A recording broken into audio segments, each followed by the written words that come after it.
남가주 사랑의 교회 주일 예배 메시지입니다. 영적인 귀가 열려 말씀 속에서 찾아오시는 하나님을 만나는 시간이 되시기 바랍니다.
소개하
합심으로 기도하겠습니다. 주님, 오늘 예배를 통하여 하늘의 영광을 맛보게 하여 주시옵소서. 김승욱 목사님을 성령의 능력으로 붙들어 주시고 말씀에 기름 부어 주시옵소서. 함께 기도하시겠습니다.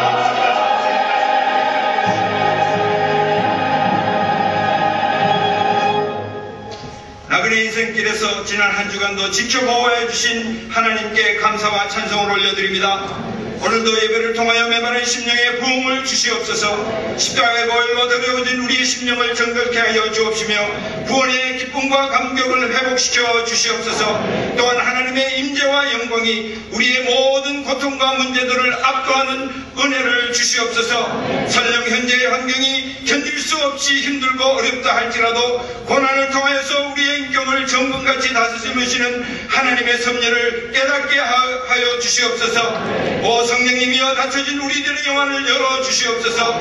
우리들의 인생이 하루아침에 안개임을 깨닫게 하옵소서. 한 번뿐인 우리의 생을 세상에 없어질 것들에 허배하지 않고 영원한 것에 투자하는 지혜롭고 명철한 마음을 주시옵소서. 우리에게 사랑과 기쁨을 나눌 수 있는 아름다운 가정과 탄생 20주년을 맞는 신앙 공동체를 주신 하나님께 감사를 드리 우리들의 든든히 세워주옵시고 자녀들을 지켜 보호하여 주시옵소서. 또한 교회에 주신 킹덤 드림으로 부모와 자녀들이 함께 이웃과 시대를 섬기는 귀한 사명을 잘 감당하게 하여 주시옵소서. 이를 위하여서 앞정을 세우신 김승욱 목사님과 부교육자님들과 장로님들과 영적 지도자들을 붙들어 주시어서 맡겨주신 사명들을 충성스럽게 감당하도록 힘과 능력을 주시옵소서. 진행 중인 킹덤 드림센터 공세에 평탄한 길을 주시옵소서. 이를 위해 헌신하신 성도들에게 지혜와 청명을 주옵시고 하나님의 임재와 영광이 공사 현장에 가득하게 하옵소서. 또한 이곳에서 키워질 우리의 자녀들을 시대를 책임지는 하나님의 일꾼들로 자라나게 하옵소서. 재난을 당하여 비통에 처한 미얀마와 중국 땅의 형제들과 자매들을 위로하여 주시옵시고 저들에게 필요한 모든 필요들을 채워 주시옵소서. 저들이 당한 고통이 오히려 복음의 광대한 문을 여는 밑거름이 되게 하여 주시옵소서. 다이루 정족을 위하여 헌신하신 브리스갈라 아굴라 선교사님과 온 가족의 건강과 안전을 지켜 주시옵소서. 특히 중국, 미얀마, 태국, 라오스, 베트남에 흩어진 소수민족 사역에 귀한 열매를 주시옵소서. 오늘도 예배를 수종드는 모든 성도들의 헌신을 받아 주옵시며 이부 찬양대의 찬송을 우리들의 신앙 간증으로 흠량하여 주시옵소서. 이제 말씀을 기다립니다. 단에 세우시는 김 목사님에게 갑절의 영광을 능력을 부어주셔서 말씀으로 생천한 가정들이 치유되며 한 주간을 승리할 수 있는 힘과 능력을 주시옵소서. 이 모든 간구를 존귀하신 예수님의 이름으로 기도 올려옵나이다. 아멘. 자녀들의 간절한 기도에 응답하시는 신실하신 하나님께 살아계신 성령님 날 붙드소서. 기도드리겠습니다. 살아계신 성령님 날 붙드소서.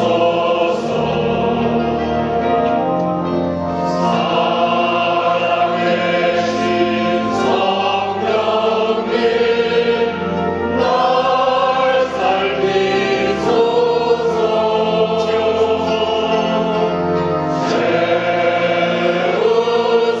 세우소서.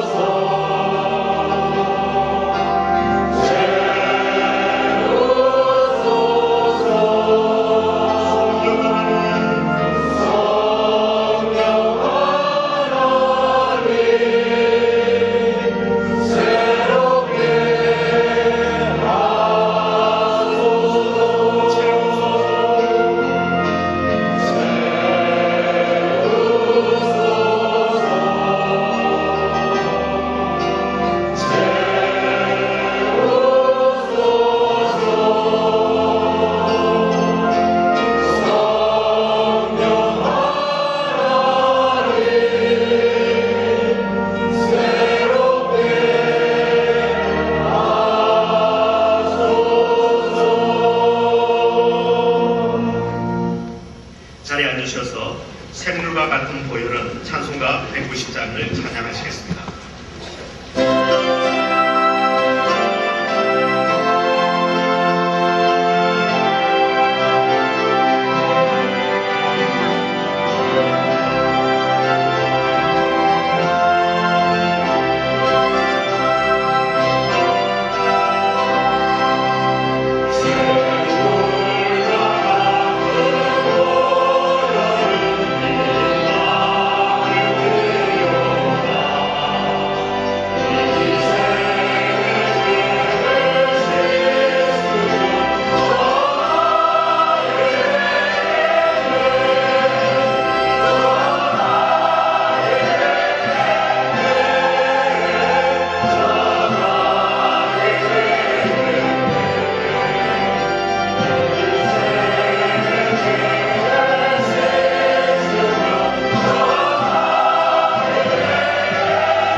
교회 소식 몇 가지 간추려서 알려드리겠습니다.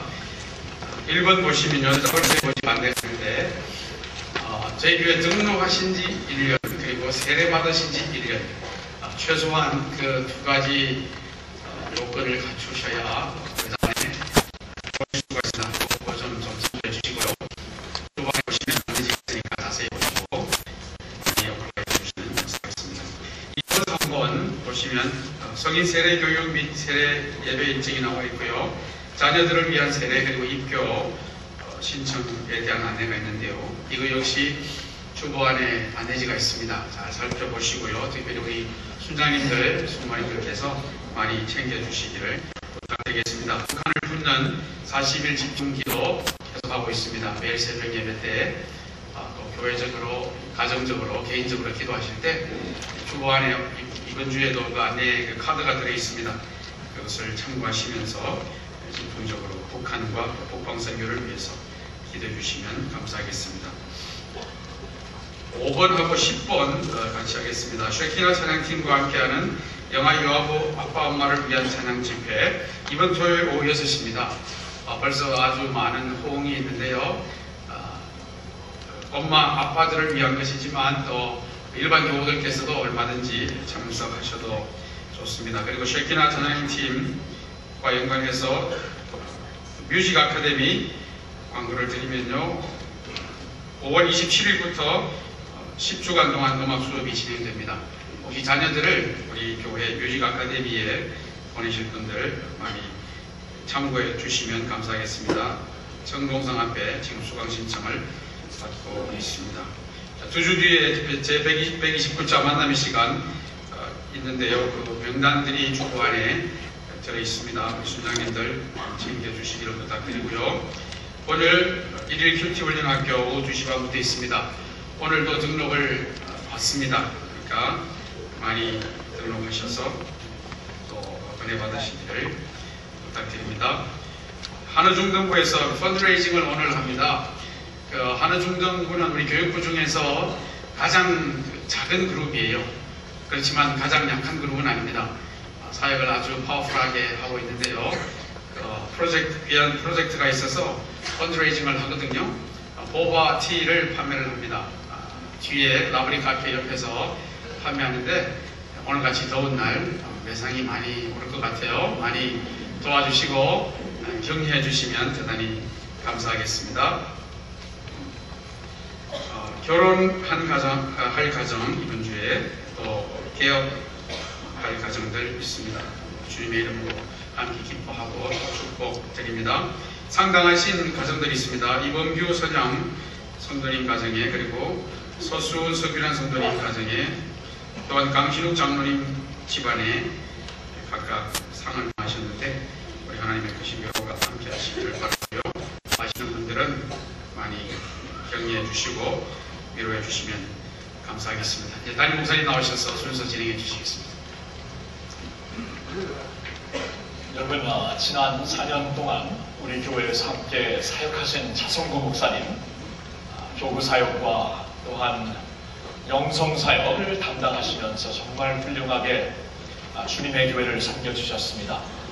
제2기 사역이 시작되면서 거의 비슷한 시간에 시작을 하셨기 때문에 참 그 첫 순간부터 같이 스타팅을 해주신 목사님이신데요. 이제 6월 첫째 주부터 동부의 워싱턴 DC 지역의 워싱턴 제1장로교회 담임으로 이제 섬기시게 됩니다. 참 보내드리는 마음 아쉽지만 그래도 정말 하나님께서 귀한 섭리 가운데 귀한 교회를 맡겨주셔서 얼마나 기쁜지 모르겠습니다. 차 목사님 이 시간에 잠시 여러분들에게 인사해 주시겠습니다. 제가 김승 목사님보다 4개월 먼저 왔습니다. 8세이라는 동기이고요.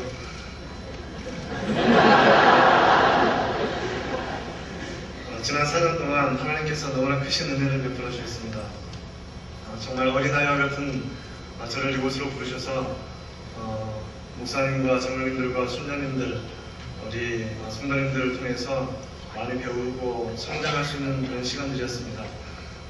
저를 어릴 적부터 길러주신 분은 우리 부모님이었지만 목회자로서 길러주신 분들은 바로 여러분들입니다. 진심으로 감사를 드리고요. 행여나 저의 게으름으로 인하여서 혹은 저의 말실수로 혹은 제가 가지고 있는 천성적인 죄성 때문에 여러분 행여나 마음 상처가 있으시다면 다 잊어버리시고요. 하나님께서 망각의 은사를 주시기를 바랍니다. 이제 워싱턴 제1장로교회 백악관과 20분 떨어진 곳에 저희 집이 있습니다. 대통령과 한 정말에 살고 있는데 여러분 메릴랜드 지역에 워싱턴 제1장로교를 통하여서 정말 복음의 큰 바람이 일어날 수 있도록 이민교회의 참된 모델이 되고 훈련과 영성으로 든든하게 세워지는 교회가 등장할 수 있도록 여러분 기도해 주시고 저 여러분들 위해서 잊지 않고 기도하겠습니다. 감사합니다.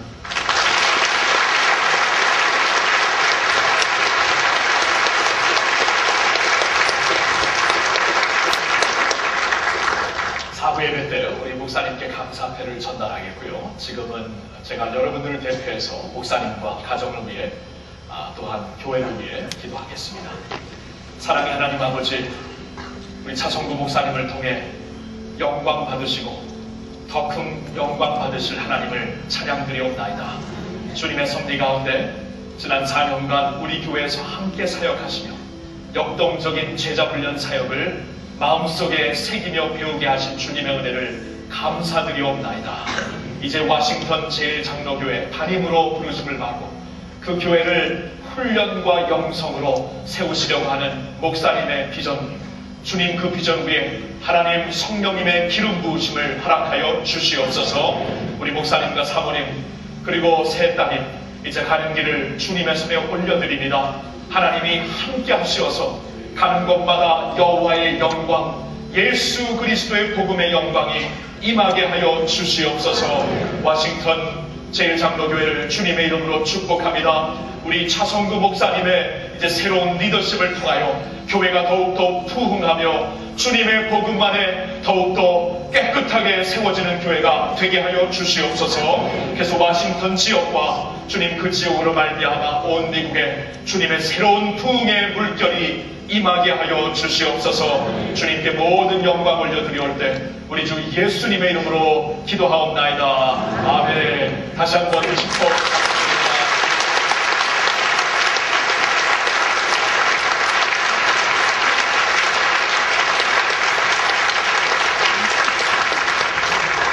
오늘 2부 예배에 처음 나오신 분들 주님의 이름으로 환영합니다. 예배 후에 그냥 가지 마시고 바로 건너편에 여러분들을 환영하기 위해 따뜻한 마음들, 교회를 소개할 수 있는 좋은 상품들이 기다리고 있습니다. 꼭 들려주시면 감사하겠습니다. 이 시간에 제2부 찬양대와 사랑 오케스트라에서 주여 이 아침에라는 제목으로 주님을 높여드리겠습니다.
하나님께서 우리에게 주시는 말씀은 에베소서 5장 31절 32절 말씀입니다. 제가 가진 성경으로 신약 성경 315면에 있습니다. 에베소서 5장 31절 32절 두 줄 말씀을 찾으셔서 함께 읽도록 하시겠습니다. 시작. 이러므로 사람이 부모를 떠나 그 아내와 합하여 그 둘이 한 육체가 될지니 이 비밀이 크도다. 내가 그리스도와 교회에 대하여 말하노라. 아멘. 이 말씀을 가지고 김승훈 목사님 나오셔서 이 비밀이 크도다라는 제목으로 말씀을 전도해 주시겠습니다. 큰 비밀을 깨닫는 은혜의 시간이 되시기를 원합니다. 가정의 달을 맞이한 2월에 지난주에 제가 가정에 대한 말씀을 전하면서 이 가정의 이슈는 단순히 우리의 개인적인 이슈나 사회적인 이슈가 아니라는 것을 말씀을 통해 여러분들과 나누었습니다. 여러분 기억하시죠? 말라기서 4장 구약의 그 마지막 부분을 보면 하나님께서 그 당시에 하나님을 떠나 있었던 백성들을 가리켜 이런 말씀을 주십니다. 그때에 이제 하나님께서 너무나 백성들이 완악하게 하나님을 떠나 있었기 때문에 하나님께서 이제 계시의 축복을 거두시겠다. 이제 그들에게 400년 동안 하나님의 말씀을 허락을 안 하십니다. 아무런 선지자를 안 보내주세요. 그러나 때가 되면 400년 후에 하나님께서 엘리야와 같은 선지자를 보내주실 터인데 그가 와서 무엇을 하실 것인가? 아버지의 마음을 아들에게로, 아들의 마음을 아버지께로 돌릴 것이라고 말씀을 하십니다. 그렇다면 하나님께서 그 당시 하나님을 떠나 있었던 하나님의 백성들의 모든 죄를 대표하는 대표성의 죄가 가정의 브레이크업이라고, 가정에서 부모의 세대와 자녀의 세대가 완전히 브레이크된 그러한 모습을 지적하며 이 가정의 이슈가 단순히 한 가정에서 끝나는 것이 아니요, 한 사회에서 끝나는 것이 아니요, 하나님의 나라와 밀접한 관계가 있다는 것을 알려주십니다. 그리고 400년 후에 이제 하나님께서 정한 때에 당신의 아들을 보내시오, 이제 하나님의 왕국을 이 땅에 허락하실 때에 이제 먼저 그 오실 메시아의 길을 준비하기 위하여서 하나님께서 한 엘리야와 같은 선지자를 허락하실 터인데 그가 이제 세례 요한이 되죠. 세례 요한이 와서 어떻게 사람들의 마음을 메시아를 만날 수 있도록 준비할 것인가? 누가복음 1장 17절에 보니까 말라기서 4장 그 마지막 부분의 말씀처럼 아버지의 마음을 자식에게는 돌리게 하고, 무슨 말입니까? 예수님을 통해 하나님의 왕국이 이루어질 때 이루어지기 위하여 준비되는 모습, 회개하며 하나님 나라를 맞이할 모습이 무엇인가? 가정이 다시 회복되는 것이라고 말씀하십니다. 다시 한번 하나님의 입장에서, 관점에서 가정이라는 것은 사회적인 개인적인 이슈가 아니라 하나님께서 보실 때에 이것은 영적인 이슈요, 하나님 나라와 정말 밀접한 관계가 있는 이슈라고 말씀을 해주시는 것입니다. 여러분, 오늘은 특별히 가정에서도 가장 그 핵심이 될 수 있는 부부에 대해서 말씀을 전하고 싶습니다. 가정이 이렇게 하나님 나라와 밀접한 관계가 있을 만큼 중요한 위치에 서 있다면, 우리가 가정의 이슈를 정말 정신 차리고 영적으로 깨어나서 영적 싸움과 하나님 나라의 입장에서 가정을 잘 지켜야 되는 그러한 의무가 우리에게 있다면 그 가정을 지키는 데 가장 중요한 이슈는 아무래도 우리 부부 간의 것입니다. 왜냐하면 가정이 시작이 되기 때문입니다. 오늘 부부의 말씀을 보고 싶습니다. 자, 에베소서 5장 30절 32절, 에베소서 5장 큰 가운데 있는 말씀입니다. 그래서 5장 8절에는 거기부터 사도는 전에는 너희들이 어둠이었지만 이제는 빛이 나라고 예수 그리스도에서 빛의 너희들에게 말씀을 전해주시고 있습니다. 이제 빛의 자녀로서 살아야 된다는 것을 우리에게 알려줍니다. 그리고 이제 구체적으로 5장 8절 이제 계속 팔로잉 2절을 보면 빛의 자녀로서 산다는 건 무엇인가 구체적으로 몇 가지를 가리켜서 지적해서 말씀해 주시고 있습니다. 그것은 세월을 통과하는, 하나님의 뜻을 깨닫고 세월을 아끼는 것이 빛의 자녀처럼 사는 것이다. 하루하루를 주님 앞에서 주님께 나의 최선을 드리며 사는 것입니다. 그리고 빛의 자녀로 사는 것은 술에 취한 것이 아니라 우리는 성령 충만함을 가지고 살아야 된다는 말씀을 하십니다. 성령 충만함을 봐야만 이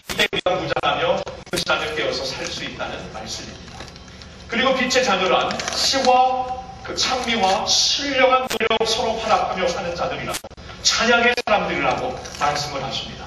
찬양에는 능력이 있어요. 어두움을 깨트리는 하나님의 빛의 능력이 있다는 것입니다. 그리고 범사에 감사해야 합니다. 우리는 빛으로 산다는 것은 무엇입니까? 빛은 어둠을 물리칩니다. 그렇죠? 상황에 따라서 우리가 뭉침을 받지 않습니다. 상황이 어둡기 때문에 나도 같이 어두워지는 게 아니라 상황을 빛으로서 완전히 삼켜버릴 수 있는, 압도할 수 있는 빛의 자녀이다. 상황에 따라 사는 것이 아니라 상황을 압도하며 이기며 극복하며 살기 때문에 범사에 감사하는 것이 빛의 자녀라고 말씀을 하십니다. 그리고 21절부터 보면은 이제 구체적으로 관계를 가지고 이제 말씀을 주십니다. 빛의 자녀로 산다는 것이 이제 관계, 인간은 관계, 홀로 사는 게 아니로 관계 가운데 사는 것인데, 이 모든 관계 속에서 어떻게 살아야 되는가, 그리고 그 관계를 가장 먼저 관계 안에서 무엇을 다루냐 하면 남편과 아내의 사이를 다루고 있는 것입니다. 그래서 이 그 플로우를 쭉 보면은요, 그 예수님 때문에 구원받은 하나님의 백성들은 빛의 자녀들이고, 빛의 자녀들로서 어떻게 살아야 되는 것을 이제 깨달아야 되고, 이제 22절부터는 우리가 이제 부부로서 가장 중요한 관계는 아무래도 부부이기 때문에 부부로서 어떻게 살아야 되는가를 우리에게 말씀해 주시는 것입니다. 그래서 22절부터 보면 무엇을 말씀하십니까? 아내들아, 남편들에게 복종하라고 하십니다. 그리고 남편들아, 아내들을 사랑하라고 말씀하십니다. 여러분, 이 결혼이라는 것은 하나님이 만드셨습니다. 하나님이 만드셨기 때문에 하나님께서 가지신 원칙을 따라야 결혼이 삽니다. 그렇죠? 이 시계가 고장나면은, 그리고 아무도 고칠 수 없으면 메이커한테 가야 돼요. 메이커이 처음부터 그 시계를 만들었기 때문에 이 시계에 대해 그 메이커를 만든 사람처럼 전문가가 없는 것입니다. 결혼 테라피가 많이 있습니다. 결혼 카운슬러들이 많이 있는데, 궁극적으로는 결혼을 만드신 분에게 가야 돼요. The Maker한테 가야 됩니다. 하나님께서 이 결혼을 살리기 위하여, 이 결혼을 축복하기 위해 원칙을 주십니다. 아내들아, 남편들에게 복종하라. 남편들아, 아내들을 사랑하라. 이 원칙 가운데 살라고 하나님께서 말씀을 하십니다. 근데 거기서만 끝나는 게 아닙니다. 하나님께서 이 그 부부를 향하여서 아내는 어떻게 살고 남편은 어떻게 살아야 되는 것을 말씀하시는데, 거기서만 끝난다면 이것은 그냥 두 사람의 관계에서 끝나는 것이 되지만 그게 아니라는 것이, 더 깊은 차원에서 하나님께서 한 가지 중요한 것을 지적해 주십니다. 무엇이죠? 남편과 아내의 관계를 통하여서 예수님과 그 교회의 관계를 이제 보여줄 것이다. 예수님과 교회의 관계, 이 영원부터 영원까지 하나님 마음속에 가장 영화롭고 영광스러운 관계를 이 지상에서 무엇이 보일 것인가, 무엇이 그것을 이제 반사하며 이 지상에서 이그샘플이 될 것인가. 예수 그리스도 안에서 부부가 된 남편과 아내와의 관계, 이 관계를 통해 예수님과 교회의 관계를 또한 보여주시고 있는 것입니다. 그래서 말씀을 한번 보세요. 22절 한번 보세요. 아내들이여 자기 남편에게 복종하기를 주께 하듯 하라. 이는 남편이 아내의 머리 되니 그리스도께서 교회의 머리됨과 같음이니 그가 친히 몸에 굳으시니라. 25절 보세요. 남편들아, 아내 사랑하기를 그리스도께서 교회를 사랑하시고 위하여 자신을 주심같이 하라. 그리스도께서 교회를 사랑하신 것처럼. 여러분, 사도 바울이요, 지금 이제 빛의 자녀로서 사는 것이 무엇인가를 이제 계속 말씀으로 써가고 있는데, 그래서 반드시 이제 가정에게도 주실 말씀이 있고, 그 가정에서 특별히 부부에게 주실 말씀이 있어서 쓰고 있는데, 성령님이 감동하십니다. 이것은 단순히 남편과 아내만의 이슈가 아니고 예수님과 교회와의 이슈입니다. 사도 바울이 너무나 놀라고 감격하는 거예요. 오늘 본 32절에 이 비밀이 크도다. 이 비밀이 크도다. 전에 미처 몰랐던, 그냥 단순히 우리 사회에서 결혼은 남자와 여자, 한 사회 제도의 어떠한 구조, 이 사회의 가장 그 핵과 같은 조직, 이 정도라는데, 예수님과 교회 가장 영광스러운, 하나님께 가장 중요한 관계를 대표하고 상징하는 것이구나. 오이 비밀이 큽니다라고 사도 바울이 말을 하고 있는 것입니다. 자, 그렇다면 여러분 이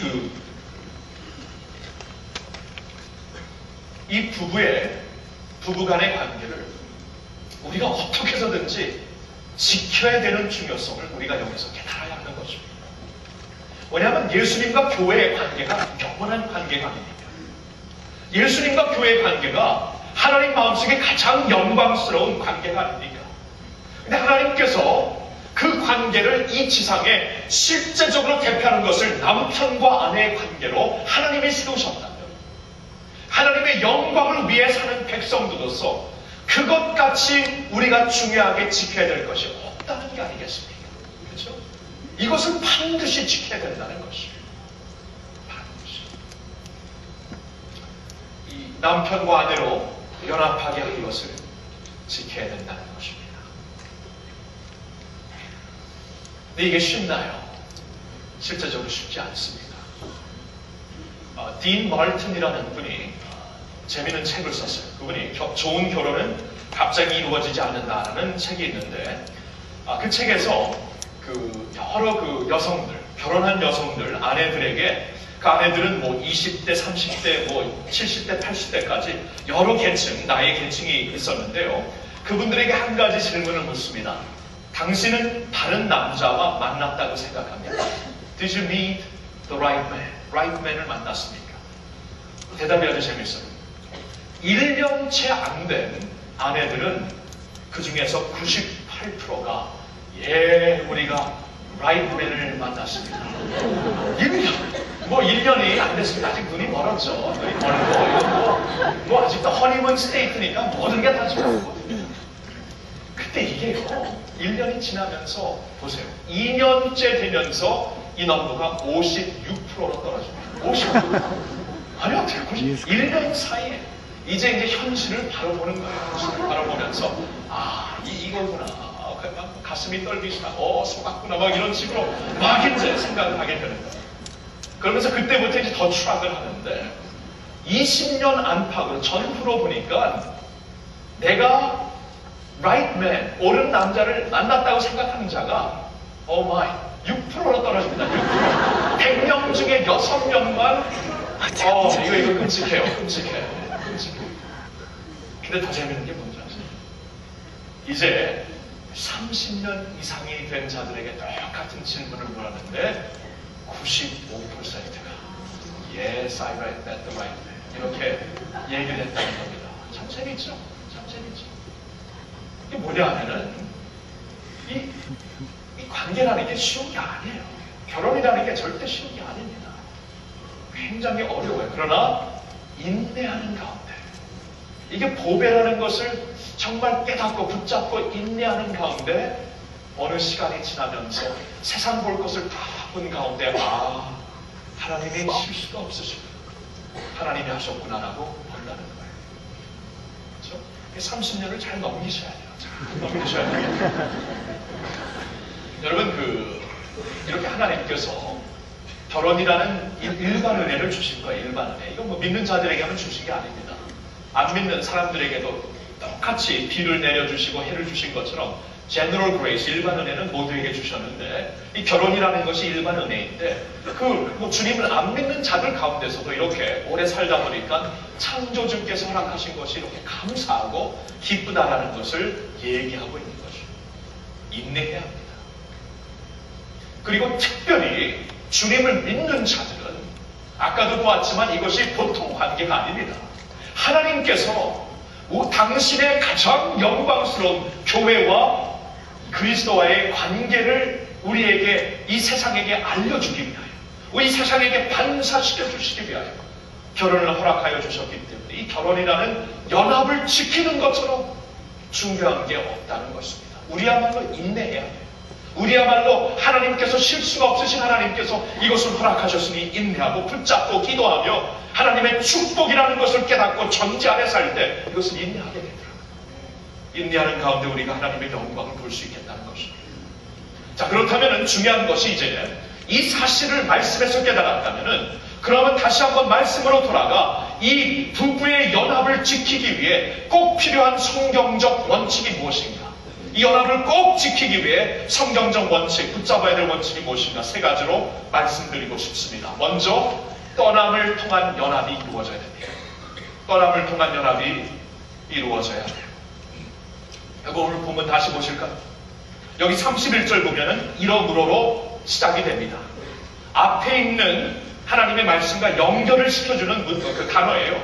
이러므로 사람이 부모를 떠나 그 아내와 합하여 그들이 한 육체가 될지니라.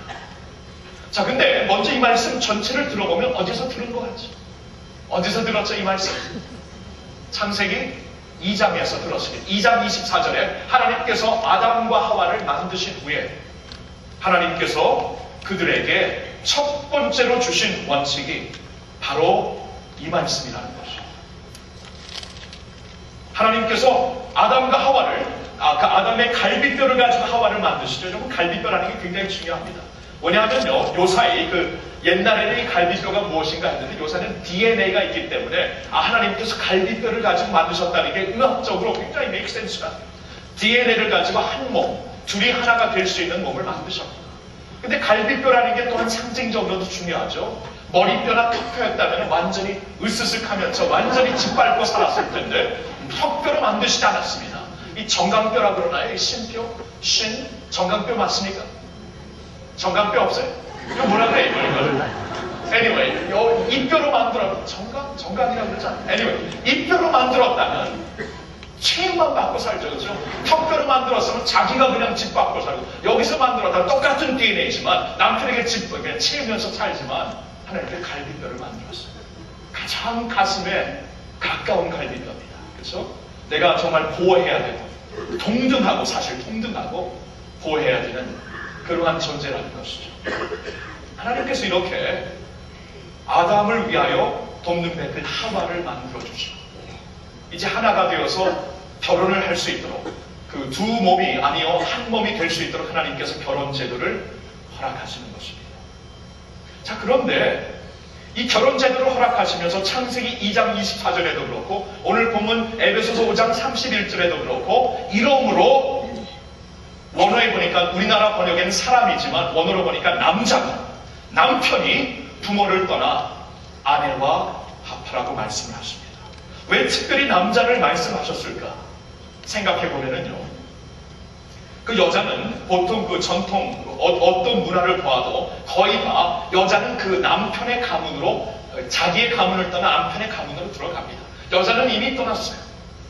근데 남편 역시 그러나 떠나야 된다는 것을 말씀하시는 거예요.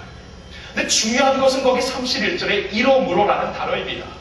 위에 있는 말씀과 연결을 시켜주잖아요. 왜 근데 위에 있는 말씀과 연결을 시켜주는 것일까요? 예수님을 보라는 것입니다. 예수님이 어떻게 하셨습니까? 26절에 이는 곧 물로 씻어 말씀으로 교회를 깨끗하게 하사 거룩하게 하시고 자기 앞에 영광스러운 교회를 세우사 티나 주름 잡힌 것이나 이런 것들이 없이 거룩하고 흠이 없게 하려 하십니다. 예수님께서 교회를 이렇게 세우시려고 어떻게 하셨죠? 아버지 품을 떠납니다. 예수님이 아버지 품을 떠나는 거예요. 영광의 자리를 떠나십니다. 영광의 자리를 떠나 우리 죄인들 가운데 사시면서 우리 죄인들을 위하여 십자가에 달려 죽으시는 것을 마다하지 아니하시고 나중에는 십자가상에서 아버지 왜 나를 버리시나이까 하나님께로부터 버림을 받으시는 그 엄청난 우리가 이해할 수 없는 아픔을 예수님께서 다 감당하시면서 아버지를 떠나 당신의 신부되는 교회를 틈없는 티 없고 아무도 흠없는 교회로 세우시기 위해 아버지 곁을 떠나셨다는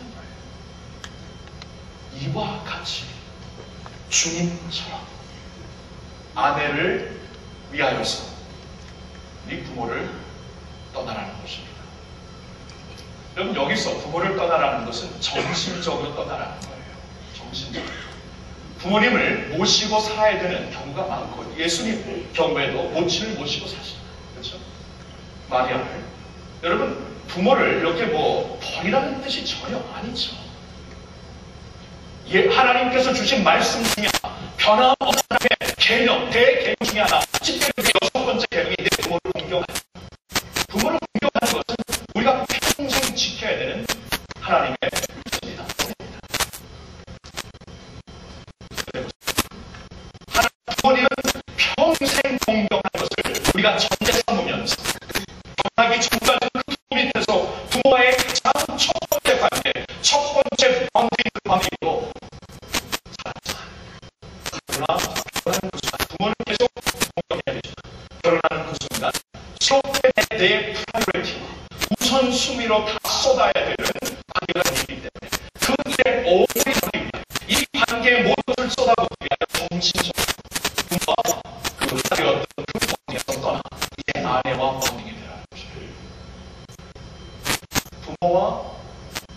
그래서 부모를 떠나라는 게 그런 뜻이에요.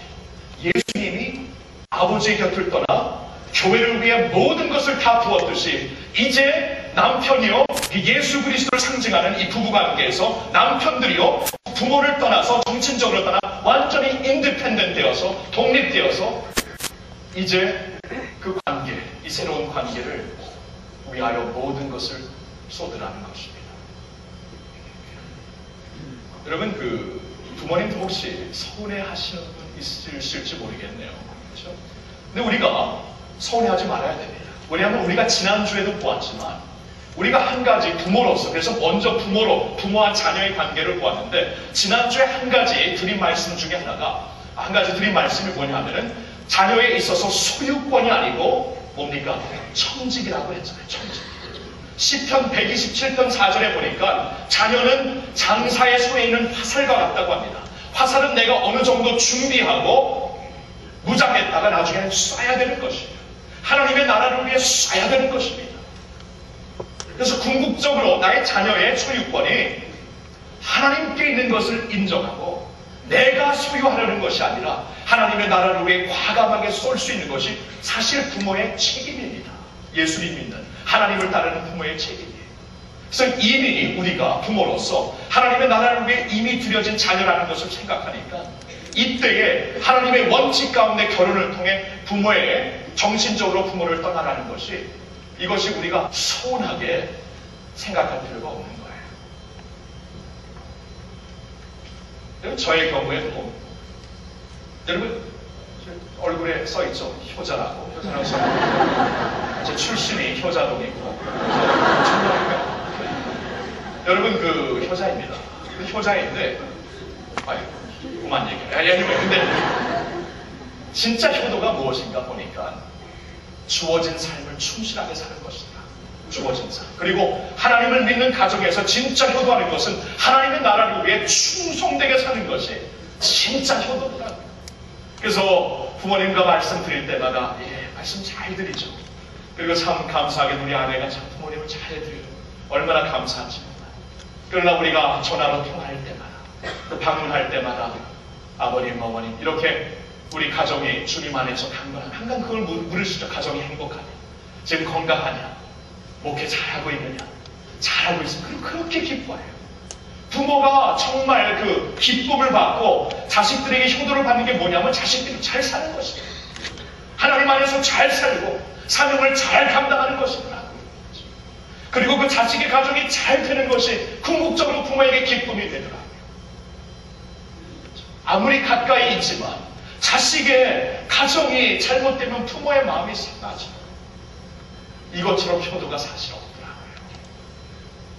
중요한 것은 우리가 하나님 말씀을 붙잡고 살아야죠. 그렇죠?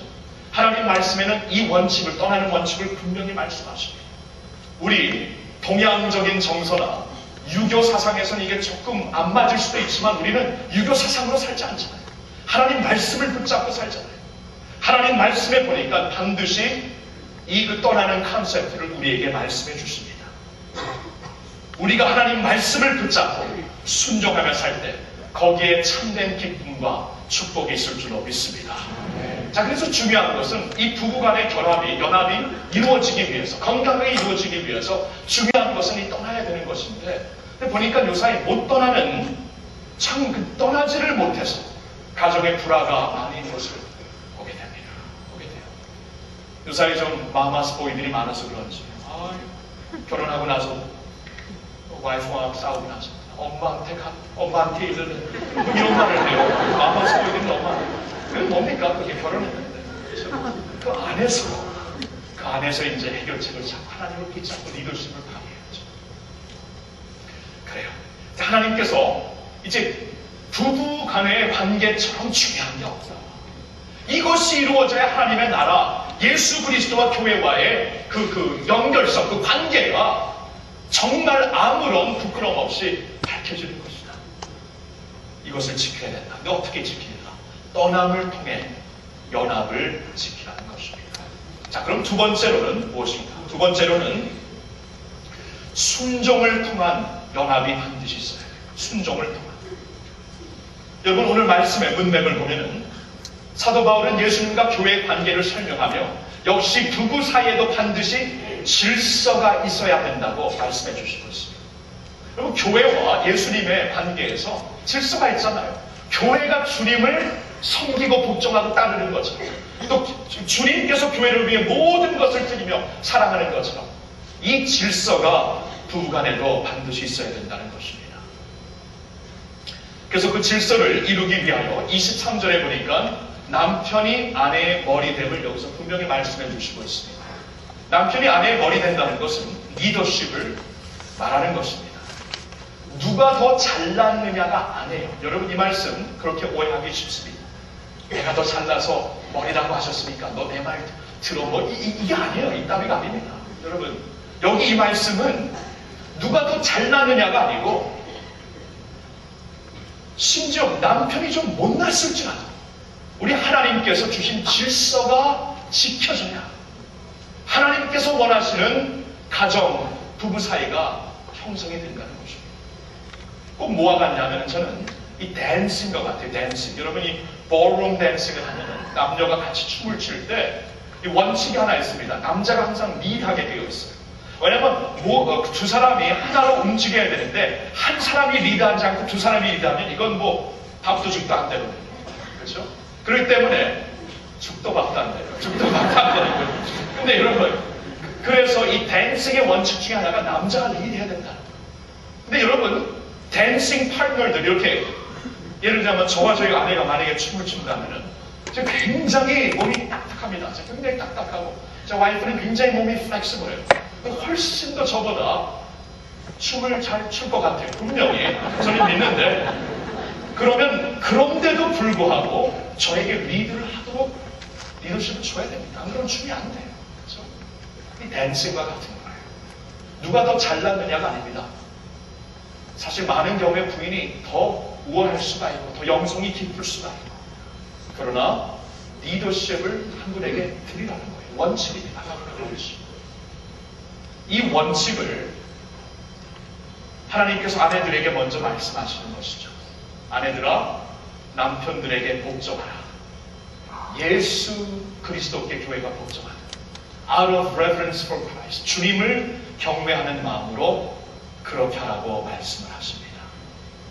우리 가정을 우리 자신보다 더 사랑하는 분이 하나님이 아니십니까? 하나님이 그 가정을 지키기 위해 우리보다 더 신경을 쓰시고 마음을 주신다는 것을 깨달을 때 우리가 이 하나님의 원칙을 반드시 붙잡아야 하는 것입니다. 예외가 있지 않습니까? 라고 물을 수는 있겠죠. 남편이 머리이기 때문에 다 따라야 되는 것입니까? 여러분 여기서 그 복종하라는 것은 밀어주고 격려하고 후원하라는 말이죠. 동등한 자리에서 같이 상의하고 기도하는 가운데 그러나 이제 그 마지막 결정을 통해 밀어주고 후원하라는 뜻이죠. 그리고 양보해야 될 때 이때 좀 양보하는 것을 먼저 복종하면서 보이라는 말씀이 되겠죠. 그러나 예외도 있습니다. 죄를 지으라고 할 때는 할 수 없습니다. 죄를 지으라고 할 때. 그리고 하나님을 믿는 것을 섬기는 것을 하지 못하게 할 때 그것은 따를 수가 없습니다. 왜냐하면 하나님께 먼저 드려진 충성이 있기 때문에 이것만이 예외라고 말할 수 있겠죠. 사도행전 4장 19절을 보아도 베드로와 요한에게 그 당시 정권을 붙잡고 있었던 사람들이 더 이상 예수 그리스도를 전하지 말라고 했을 때 베드로와 요한이 뭐라고 말하나요? 하나님 앞에서 당신들 말 듣는 것과 하나님 말씀 듣는 것 중에 어느 것이 옳은가 당신들이 생각해봐. 하나님의 뜻을 파괴하고 뜻을 따르지 못하게 하는 것, 우리가 이것을 막는 것은 따를 수가 없죠. 죄를 지라는 것은 따를 수가 없는 것이죠. 그러나 그 다른 모든 것에서는 회색적인 그러한 그 그레이 에리아에서는 복종하며 따르는 것을 아내들에게 하나님께서 요구하시고 있습니다. 그래서 특별히 우리 교회도 그런 분들이 꽤 있을 줄 아는데요. 아내들만 교회 나오시고 예수님 믿는 분들이 있어요. 그런 분들에게 특별한 지혜가 정말 많이 필요합니다. 우리의 기도가 많이 필요해요. 왜냐하면 하나님을 먼저 섬기고 따라야 되는 의무가 있으면서 동시에 남편의 머리됨을 존중해 드려야 되는 의무가 있고 이것을 잘 그 밸런스 있게 감당하면서 덕을 끼치고 궁극적으로는 그 남편을 예수님 앞에 인도해야 되기 때문에 많은 통찰력과 지혜가 필요할 것입니다. 특별히 그들을 위해 우리들도 기도해 주셔야 합니다. 아내들에게 요구하는 게 복종입니다. 이 순종을 통해 연합이 이루어진다. 그럼 남편들에게는 그런 아무 말이 없을까요? 남편들에게는 넌 머리니까 그냥 소파에 앉아서 주는 것만 먹으면서 누워가지고 자빠져 누워가지고 그렇게 해서 그런 뜻이에요. 그런 절대로 아니라는 겁니다. 여기 보니까 남편들에게는 분명한 사명이 있죠. 여기 보니까 아내를 사랑하되 주님처럼 사랑하라고 말씀하십니다. 예수님께서 자신의 삶을 들여 교회를 세우신 것처럼 남편 역시 아내를 그렇게 사랑하는 거예요. 사실 남편이 이렇게 아내를 사랑하면 복종하는 여자가 어디 있습니까? 이렇게 살아가는 거예요. 여러분 이걸 알아야 돼요. 우리가 하나님께서 리더십을 허락하실 때는 섬기라고 주시는 거예요. 섬기라고. 예수님께서 새로운 원칙을 주잖아요. 이 세상에서 권세를 잡을 때는 자신들이 장악하기 위해 권세를 받지만 하나님 나라에서 권리가 주어지는 것은 섬기라고 주는 것이다. 섬기라. 하나님 나라에서 가장 큰 자는 가장 낮은 자리에서 섬기는 자예요. 여러분 이 리더십을 우리가 깨달아야 돼요. 예수님이 가장 권세가 많으셨지만 제자들의 발을 씻으신 것처럼 너희도 그렇게 하라는 것입니다. 여러분 이 리더십이 남용될 때, 이 권세가 남용될 때 주변에 있는 사람 다 불행해집니다. 다 불행해집니다. 요사이 그 미얀마 같은 나라, 뭐 중국도 어느 정도 그렇지만 미얀마나 이런 나라에서요. 요사이 그 큰 재난이 있었는데 그 온 세계가 지금 도우려고 구제품을 보내고 있는데 못 들어가게 하잖아요. 그 독재 정권을 잡고 있는 그 군대 정부가 혹시나 다른 데서 구조원들이 들어오면은 자신들이 그냥 꽉 붙잡고 있는 정권이 무너질까봐 그게 무서워갖고 지금 국민들은 다 죽어가고 있는데 그 완전히 리더십을 거꾸로 생각하는 겁니다. 세상적이죠. 우리 리더들은 왜 쟤들이 존재하는 것인가? 그럼 쟤들이 굶어 죽고 이렇게 대장을 죽어도 괜찮다. 우리 리더십을 붙잡아요. 그게 아니라는 거예요. 그러면 다 불행해집니다. 다 불행해집니다. 가정도 마찬가지예요. 내게 주어진 리더십을 가지고 섬겨야 되는데 내가 그들을 위해 존재해야 되는데 저들이 나를 위해 존재해야 된다. 이거 완전히 주님이 가르쳐 주신 것과 거꾸로 리더십이 반영될 때 온 가정이 불행해진다. 그래서 남편들에게 말씀하십니다. 리더십이 주어져 하나님의 특권인데 특권은 남용해서는 안 된다. 하나님이 주신 것을 제대로 지키라는 것입니다. 섬기라는 것입니다. 이 순종을 요구하시네요. 이 연합이 이루어진다면 하나님이 보시는 만큼 정말 영광스러운 연합을 통해 그리스도와 교회의 관계가 비춰지는 연합이 이루어지기 위해서는 아내들은 복종하는 것을 순종하고 남편들은 사랑하는 것을 순종하라고 말씀하십니다. 순종의 열매가 여러분 가족에게도 있기를 예수님의 이름으로 축원합니다. 마지막으로 한 가지 더 있어요. 여러분 우리가 이 연합을 지키려고 할 때 세 번째로 우리가 붙잡아야 되는 원칙은 생명을 위한 연합이어야 된다는 것입니다. 생명을 위한 연합. 여러분 부부의 연합이 무슨 목적을 위한 것인가를 알아야 된다는 것입니다. 생명을 위해서 있는 것입니다. 자신들의 행복을 위한 것이라고 우리가 많이 생각하고 있는데 그거 큰 오해입니다. 큰 오해. 그게 궁극적인 one of the goals가 될 수 있는 궁극적인 목적은 될 수가 없어요. 뭐냐면 하나님께서 행복을 개런티하기 위해 결혼을 주신다는 말씀은 사실 없거든요. 거기에 의미가 있고 하나님이 주시는 기쁨이 있고 만족도 있고 그러나 행복은 아니에요. 여러분 신명기 24장 5절에 보면 새로이 아내를 취한 자들에게 새로이 아내를 취한 자는 1년 동안 군대에 보내지 말라고 하십니다. 말씀 참 하나님께서 세밀하게 참 감석을 하시고 말씀을 주신 결혼한 자는 1년 동안 군대를 보내지 마라. 결혼에 충실하라는 말씀이 되겠죠.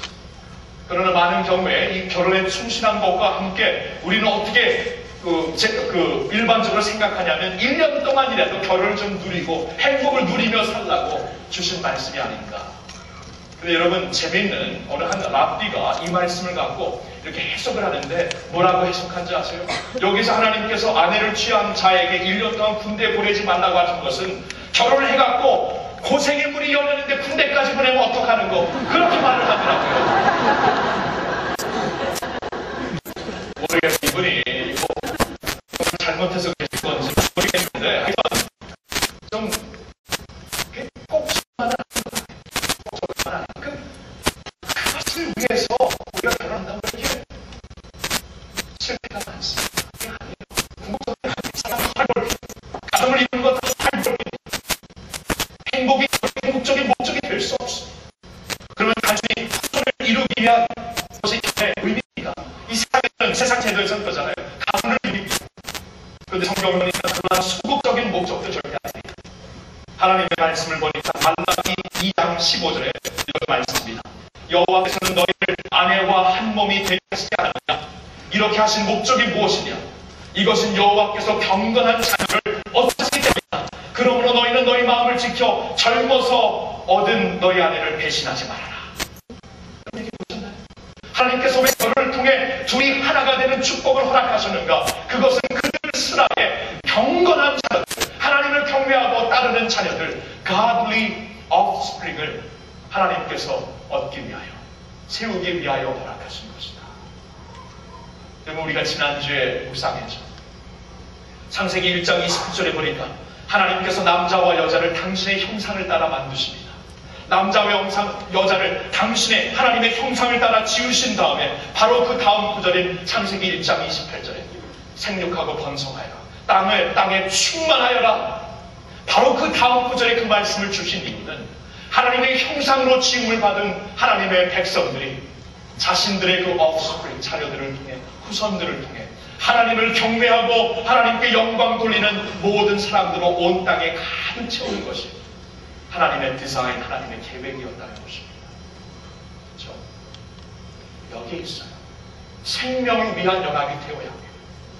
하나님 나라를 위해 하나님의 생명들을 세우기 위한 거룩한 연합을 위한 그 목적을 위한 결혼이 되라는 거예요. 하나님 나라를 위하여 자식들을 갖고, 하나님 나라를 위하여 자식들을 제대로 키우고, 하나님 나라를 위하여 부부의 하나님을 지키고, 하나님의 영광, 그 하나님의 형상이 온 땅에 가득하기 위하여 제너레이션 그 제너레이션 흐르는 하나님의 축복의 통로를 막지 말고 계속 열라는 것입니다. 생명을 위한 연합이라는 것은 또한 영적인 의미에서도 적용된다고 봅니다. 왜냐하면 그리스도와 교회가 하나 된 것처럼 남편과 아내가 하나 될 때 얼마나 파워풀하겠어요. 얼마나 파워풀하겠어요. 두 사람이 하나가 되어서 기도하고 한 비전을 향해 마음을 합하고 기도하고 사역할 때 얼마나 힘이 있겠어요. 그렇죠? 마태복음 18장 19절에 보면 이 땅에서 너희들이 합심하여, 두 사람이 합심하여 뜻을 합하여 합심하여 기도하면은 하나님께서 하늘에 계신 아버지께서 이루어 주시리라 말씀하십니다. 근데 두 사람이 마음을 합하는 것이 어느 자리에서 가장 확실하게 그리고 영원한 차원에서 이루어집니까? 부부 사이가 아니에요. 부부 사이. 하나를 이미 만들어 주셨는데 원네스가 되어서 하나로 기도하며 하나로 비전을 가지며 하나님의 나라를 위해 하나가 되어서 자신을 드립니다. 그래서 우리 교회 순장 순모님들 정말 그 파워풀리 사역하시는 거 보면 참 놀라워요. 저렇게 하실 수 있어요. 목회자 이상으로 저렇게 할 수가 있어요. 마음이 하나가 되어서 하나된 그 영성과 마음과 생각과 비전과 기도가 하나된 차원에서 움직이기 때문에 그런 거예요. 그러면서 많은 영적인 씨앗들을 심고 키우고 그들이 하나님의 나라를 위하여 설 수 있는 사람들로 만들어 간다는 것입니다. 생명을 위한 이러한 연합이 되어야 된다는 것입니다. 사랑하는 성도 여러분, 참 오늘 이 부부에 관한 말씀을 우리가 깊이 깨달았습니다.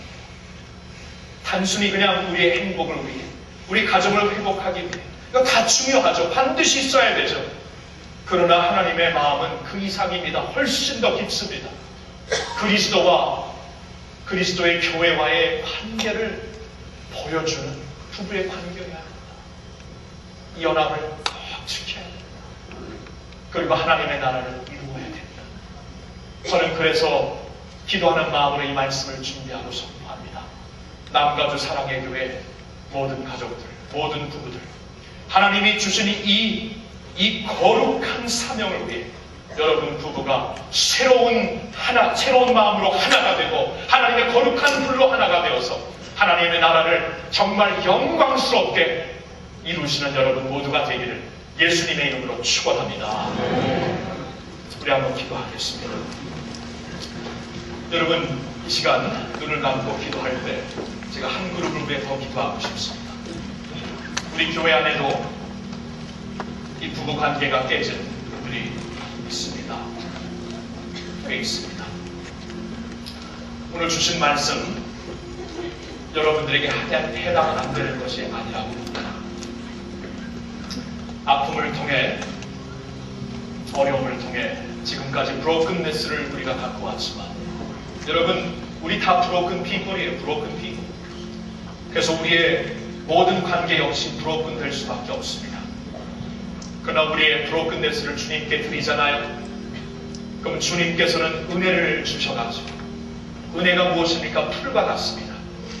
우리의 브로큰네스를 그의 은혜의 풀로 붙여주실 줄로 믿습니다. 오늘 그래서 여러분 브로큰네스를 가정에 브로큰네스가 있습니다. 주님께 그 모든 조각들을 올려드립시다. 주님의 은혜로 붙여주실 것이고요.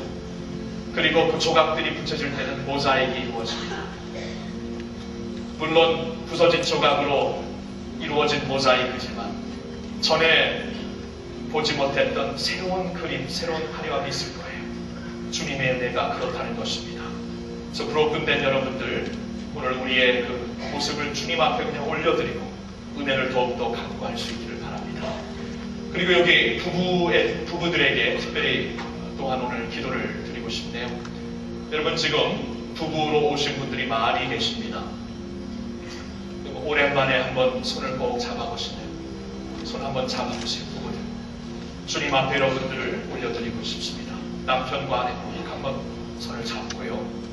여러분 가정이 이 부부가 바로 서는 것은 여러분 가정을 떠나 건너 뛰어넘어 정말 하나님의 나라에 정말 너무나 중요한 관계입니다. 하나님 앞에 우리의 부부를 올려드리기를 원합니다. 제가 기도하겠습니다. 아버지 하나님, 오늘 주님의 말씀을 허락하시어서 결혼이란 무엇인가, 남편과 아내란 무엇인가를 깨닫게 해주신 은혜를 감사드리옵나이다. 하나님, 먼저 우리 가운데 이미 깨어진 부부관계를 위하여 기도하고 싶습니다. 주님, 그 아픔과 어려움, 남들이 모르는 그 아픔 가운데 주님은 그러나 그 아픔을 아시고 그 아픔을 통하여 저들을 더욱더 아름답게 연단하여 주심을 감사드리옵나이다. 주님의 은혜가 우리의 문제보다 큰 것을 믿사와 감사드리옵나이다. 주님의 은혜를 감솔로 주시어서 우리의 브로큰 조각들을 주님의 은혜의 풀로 이제 붙여 주시옵소서. 브로큰된 조각들이 붙임을 받아서 어떻게 보일까 우리가 염려할 수 있지만 하나님께서는 아름다운 모자이크를 만들고 새로운 그 빛을 그 안에 비출 줄로 믿사오니 우리의 브로큰네스 올려드립니다. 주님 더 갑절의 은혜 7배의 은혜로 주님의 백성들에게 부어 주시옵소서. 하나님 아버지, 우리 사랑하는 부부들, 남가주 사랑의 교회 부부들을 주님의 손에 올려드립니다. 아버지 하나님, 부부의 하나됨을 지키는 것이 얼마나 중요한가 오늘 말씀을 통해 깨달았습니다. 주님, 우리 하나됨을 우리가 힘써 지킬 수 있는 주의 백성들 되게 하여 주시옵소서. 하나님이 하나로 만든 것을 사람이 분리하지 말지어다, 깨지 말지어다 말씀하신 주님의 말씀을 붙잡고 어떻게 해서든지 이 연합을 붙잡고 하나님께 영광 돌릴 수 있는 저희 모든 부부가 되게 하여 주시옵소서. 주님, 그리하여 간절히 원합니다. 떠남의 원칙을 통하여 연합하게 하옵시고 순종을 통하여 연합하게 하옵시고 하나님의 거룩한 생명들을 일으키기 위한 연합이 되게 하여 주시옵소서. 우리 부부들을 통하여 하나님, 우리 교회 가운데 정말 하나님의 나라를 가정에서 건설하고 가정에서 나와 사회에 주님의 빛과 나라를 세울 수 있는 저희들 모두가 되게 하여 주시옵소서.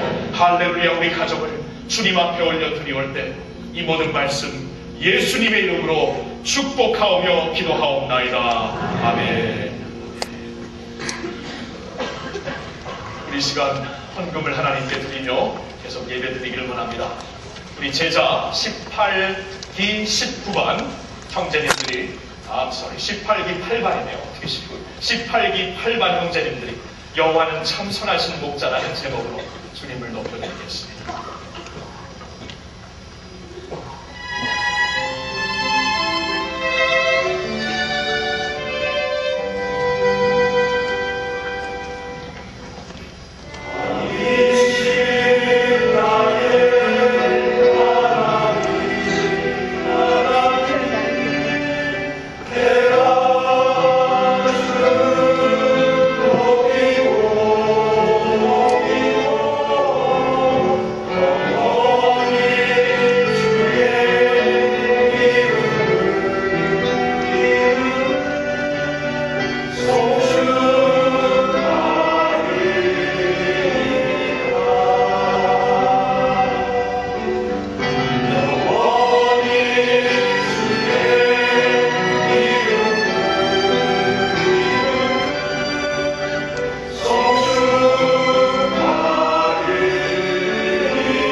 부족해서 가정도 사실 우리의 힘으로 지킬 수 없지만 목자 되신 주님이 우리를 지켜주시기 때문에 우리 감당할 수 있을 줄 믿습니다. 그래요. 강한지르나 이 시간에 그 주님을 더욱더 붙잡겠습니다.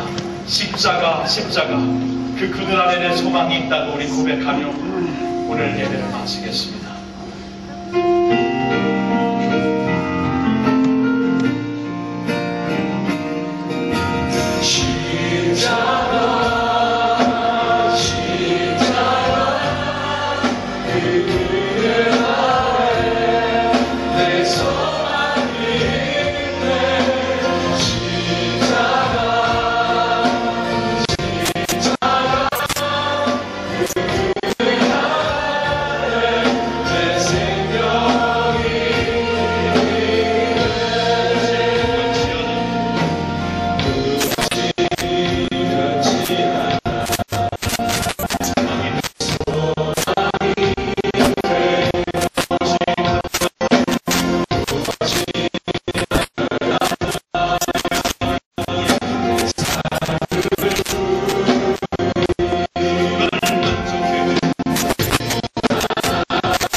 축도해 주시겠습니다. 이제는 우리 구주 예수 그리스도의 은혜와 하나님 아버지의 무한하신 사랑하심과 성령 하나님의 교통하심과 축복하심과 회복하심이 가정을 하나님의 나라로 만들기로 다짐하며 돌아가는 모든 신령들의 영혼 위에, 그들의 가정 위에, 자녀들을 위해, 생업 위에, 주께서 피 흘려 값주고 사신 남가주 사랑의 교회 위에, 세계의 모든 교회 위에 이제로부터 영원한 말씀을 붙잡고 간절히 축원하옵나이다. 아멘.